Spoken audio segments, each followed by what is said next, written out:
Idan aka ce mutum lusari ne, wato gashi nan ne dai shi namiji ne a baki a suna, amma kuma a aikace a action zaka same shi gara ma mace da shi. Kwata-kwata bai da wani katabus na yin wani abu na kokari irin na maza. Bai da kokari ta kowane bangare, ko dai a bangaren abin da ya shafi yan mazanci ko neman kuɗi ko wasu abubuwa, zaka samu duk inda aka ce za a zage dantse a yi wani abu na karfi ko na jarumta, shi yana baya-baya. Shi ma lusaranci ne, hali ne da mata ba sa son shi. Neman mata, duk inda namiji yake yana neman mata, zaka ga matan da suka san me suke ba sa tare da shi, suna tsanarsa ne sosai.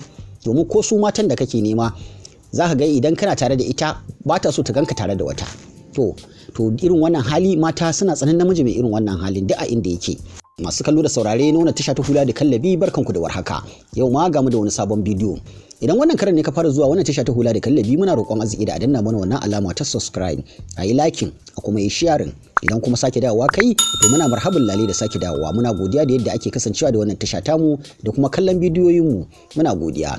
Wai me yasa mata suke tsanan namiji ne? Akwai dalilai da yawa da ke sa mata su tsani namiji.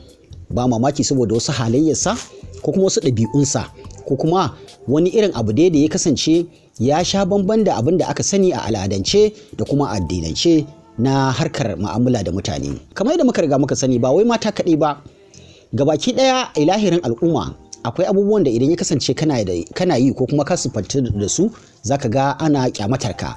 To amma kuma akwai wasu wararru wanda duk inda mace take irin wannan halayya zaka ga ba ta son su, sai dai ɗaiɗai daga cikin su wanda su ma a tarbiyyar su ta gurɓata. To za mu zayyano muku su ɗaya bayan ɗaya domin ku ji irin waɗannan abubuwa da suke sa mata su tsani namiji. Akwai halayya ta ƙarya. Idan namiji ya kasance wato ya siffanci da wannan siffa ta ƙarya, duk abin da zai faɗa ba zai faɗi gaskiya ba, sai ya yi yaudara, ya yi ƙarya a kai. To in har ya shahara, domin shi ita halin ƙarya takan auri mutum ko kuma yakan ɗora wa kansa ta zama kamar ɗabi'a tattare da shi, yadda zai kasance zai wahala ya faɗa ma magana guda 10 ka cewa guda 9 gaskiya ce. Irin wa'annan mutane abin yana zame musu jiki, su ba sa ɗaukar sa a matsayin wani abun da zai ja musu kyamata, suna ganin shi kamar wani abu ne na normal na rayuwa, ba san kuma yana da illa ba. To ƙarya idan ka riga ka saba ta, takan yi wahala mutum ya daina ta. To duk inda aka ce mutum makaryaci ne, ba wai sai mata kaɗai ba, kowa ma zai tsane shi. To ƙarya ba ta da daɗi, mata kuma sun tsane namiji mai ƙarya. Sai wato neman mata, duk inda namiji yake yana neman mata, zaka ga matan da suka san me suke ba sa tare da shi, suna tsanarsa ne sosai. Domin ko su matan da kake nema, zaka ga idan kana tare da ita ba ta so ta ganka tare da wata. To irin wannan hali, mata suna tsanan namiji mai irin wannan halin duk a inda yake. Shaye-shaye, shi ma halayya ta shaye-shaye ba hali ne mai kyau ba, kuma duk al'umma ma ba sa son wato a wannan halayya ta shaye-shaye, domin shaye-shaye yakan iya jefa ka aikata abubuwan da zaka da kana da na sani, ko abubuwan da zai iya cutar da rayuwarka ko rayuwar wasu, ko ya sa rayuwar wasu a cikin hadari. To shaye-shaye ma wani hali ne da bai da kyau, kuma mata sun tsan namiji mai shaye-shaye. Duk inda namiji mai shaye-shaye yake, zaka ga suna daukar sa kaman ba mai cikakken hankali ba ma, kuma zaka ga suna nesa da shi, suna tsoron sa. Hali na yaudara, duk inda namiji yake mai yaudari, wato deceiver, a rayuwa zaka tarar cewa mata shi ma ba su kaunarsa. Zaka suna samun ana yawan magana a kansa. Yaudara ba ta da daɗi, kuma babu wata ƴa mace da za ta so ka yaudare ta.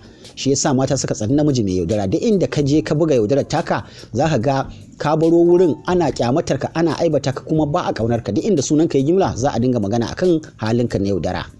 Kazami, wato kazanta, duk inda mutum yake, inda yana da kazanta, ba wai mata kaɗai ba, sauran al'umma ma za su kyamace shi, domin kazanta wato ba ta da daɗi. In kana kazami, za ka tarar lafiyar kama ba cikakkiya ba ce, kuma za ga al'umma suna baya da kai kanka idan mai hankali ne, za ka dinga jin nauyin shiga cikin jama'a. Shi yasa mata sun tsani kazami, domin su dama mata 'yan tsafta ne. In ku aka ce kai kazami ne, to za ka ga kuna raba hanya da su. Hali na mugunta ko keta ko rashin tausayi, idan aka ce mutum mugu ne, maƙetaci ne, bai da imani a rayuwa, bai da tausayi da tausayawa, shi ma za ka ga mata suna tsoronsa, suna nesa da shi, ba su ƙaunarsa.